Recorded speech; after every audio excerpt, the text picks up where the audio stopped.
Alright fam, strap in because we're diving deep into the dumpster fire that is the Snow White remake drama.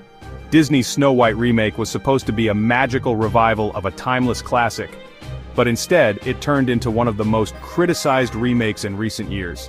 Seriously, this thing was getting roasted harder than a Thanksgiving turkey on Twitter, and it wasn't even out yet.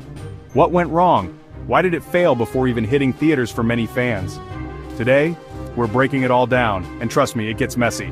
Let's get started with the fairest controversy of them all. Let's talk about Rachel Zegler, the actress cast as Snow White. Super talented, no doubt, but her comments about the original film rubbed a lot of people the wrong way. She called the prince a stalker, and the whole story weird for glorifying a girl obsessed with a dude who kissed her while she was unconscious.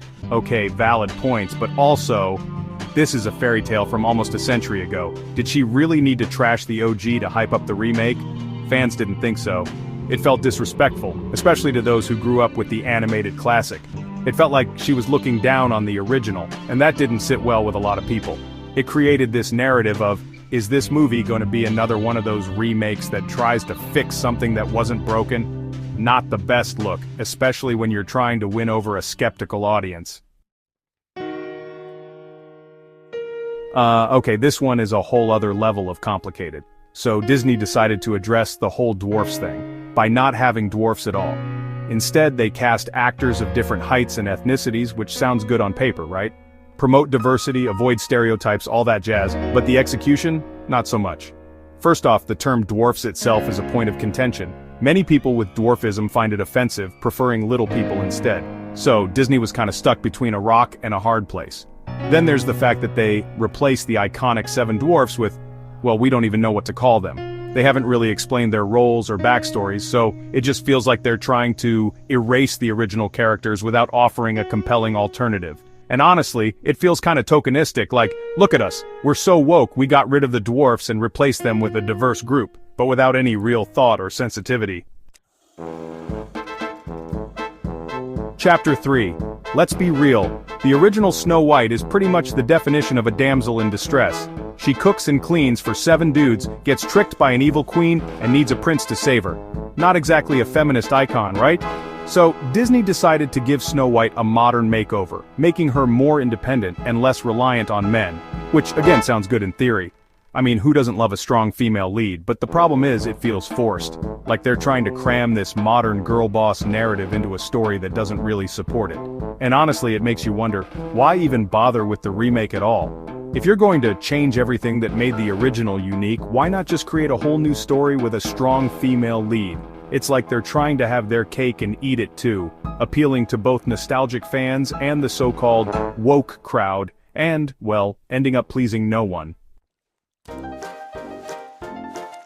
Chapter 4. Remember that whole thing about this movie being roasted before it even came out? Yeah, well, the delays and budget issues definitely didn't help. This thing got hit with more production delays than a flight during a snowstorm. COVID, casting issues, script rewrites, you name it, this movie had it. And all those delays added up, pushing the budget to a reported $200 million. That's a lot of pressure for any movie to live up to, let alone a remake of a beloved classic. People started asking, is this movie ever going to come out? And if it does, is it going to be worth all the hype and the money? The delays and budget concerns created this cloud of uncertainty around the film, making people even more skeptical.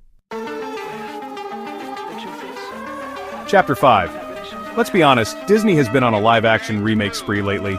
Lion King, Aladdin, Beauty and the Beast. They're all getting the reboot treatment.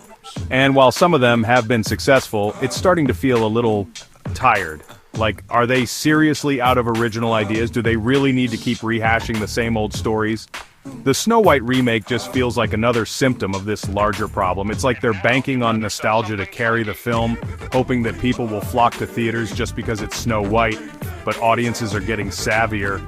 They're not just going to blindly accept a remake, especially when it seems like the studio is just trying to cash in on their childhood memories. They want something new, something fresh, something that justifies the existence of the remake in the first place. And right now it doesn't seem like the Snow White remake is offering that. So what do you think? Is Disney out of touch, or are fans being too harsh? Did they create a woke-washed nightmare, or is this just a case of a beloved classic not translating well to the modern era? It's a whole lot of mess and I'm curious to hear your take. Let me know in the comments. And hey, if you enjoyed this breakdown, hit that like button, subscribe for more pop culture deep dives, and I'll see you in the next one.